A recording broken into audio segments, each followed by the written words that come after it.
और कृपा पूर्वक मैं निवेदन करूंगा कि थोड़ा सा दया कीजिए। आप ममता मई माँ हैं, हम लोग आखिरी वालों को थोड़ा सा 1 मिनट कटौती करते हैं, इसलिए मैं निवेदन करता हूं। शुरू करिए। माननीय सभापति महोदया, मैं वो सौभाग्यशाली व्यक्ति हूं, दुर्ग लोकसभा के मेरे देवतुल्य मतदाता भाइयों बहनों ने सबसे पहले 17वीं लोकसभा के पहले बजट 19-20 में भी बोलने का अवसर मुझे मिला था और अंतिम पूर्ण बजट में भी आज बोलने का सौभाग्य मुझे मिला है। आज पता नहीं क्यों हमारे इधर के विपक्ष के साथियों को माननीय मोदी जी का डर और भय सदा सताते रहती है। ऐसा लगता है सपने में भी ये लोग मोदी जी को ही देखते होंगे, क्योंकि धीरे धीरे सिमटते जा रहे हैं और पता नहीं कल क्या होगा, ये तो भगवान ही जाने, मगर जनता जान रही है। और इसलिए भी कि साल दर साल जो बजट में निखार आ रहा है और हम देख रहे हैं कि गुजरात मॉडल का ये देश बनते जा रहा है। जिस तरह भारतवर्ष की जनता ने 2014 में जनादेश दिया, इस विश्वास के साथ कि हम गुजरात मॉडल में इस देश को ले जाएंगे, और अपनी मेहनत के बल पर जिस तरह माननीय मोदी जी ने सरकार चलाई गुजरात में और पूरे देश में नंबर 1 राज्य का दर्जा उन्होंने प्राप्त किया, और वही स्वरूप इस देश के लिए देखना चाह रहे थे।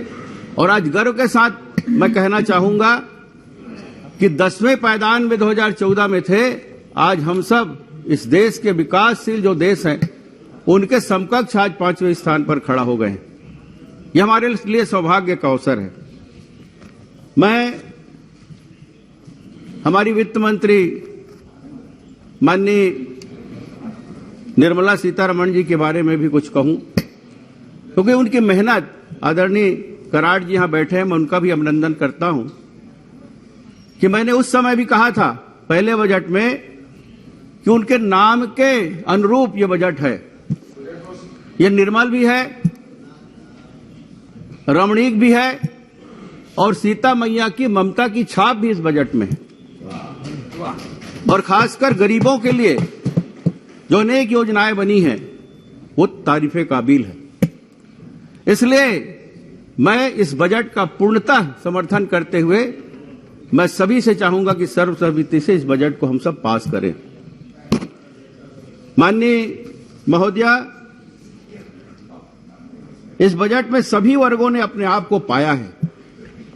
सबने इसमें महसूस किया है कि सबके लाभ के लिए बजट बना है।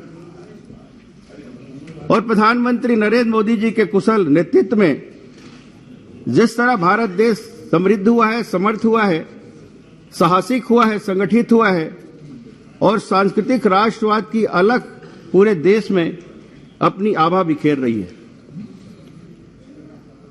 पता नहीं ये लोग 3D चश्मा पहने हुए हैं कि काला चश्मा, क्योंकि जो बारीकियां हैं, जो अच्छाई है, इनको दिखता ही नहीं। और क्यों ये लोग सिर्फ और सिर्फ आलोचना करते हैं। मैं इनसे निवेदन करूंगा कि ये समालोचक बने ताकि जनता भी इनके ऊपर कुछ सहानुभूति रखे।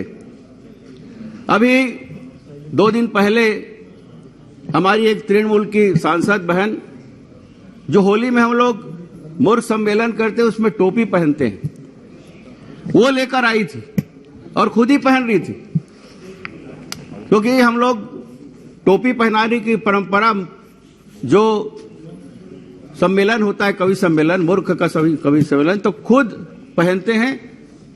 हम लोग मूर्ख के मुख्य अतिथि को ही उसमें पहनाते हैं। ये लोग खुद ही पहन रहे थे, अब इनके बारे में हम क्या सोचें। आज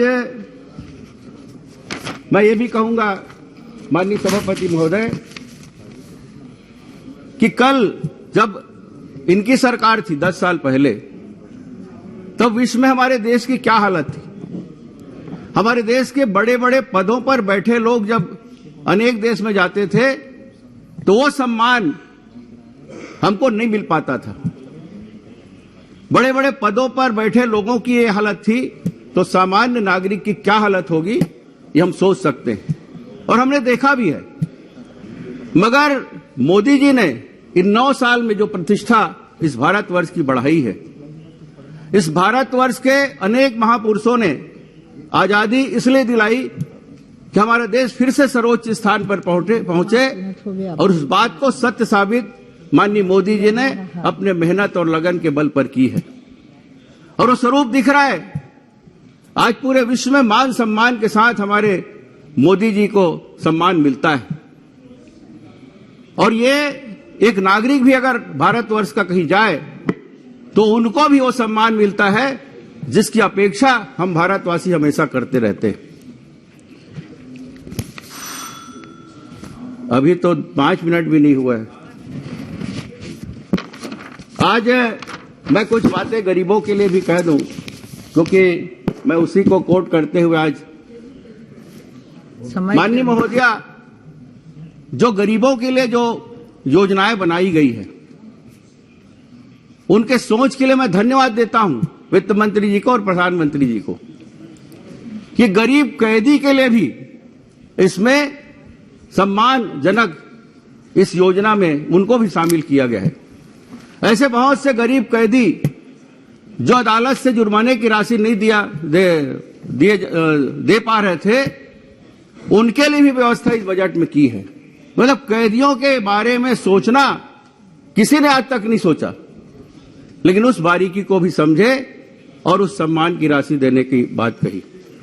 मैं प्रधानमंत्री आवास योजना की बात कहूंगा। लगभग इस बजट में 66% की राशि बढ़ गई और 79,000 करोड़ का बड़ा बजट है। लेकिन मैं दुख के साथ कहूंगा कि हमारे छत्तीसगढ़ में दुर्गति है प्रधानमंत्री आवास योजना की।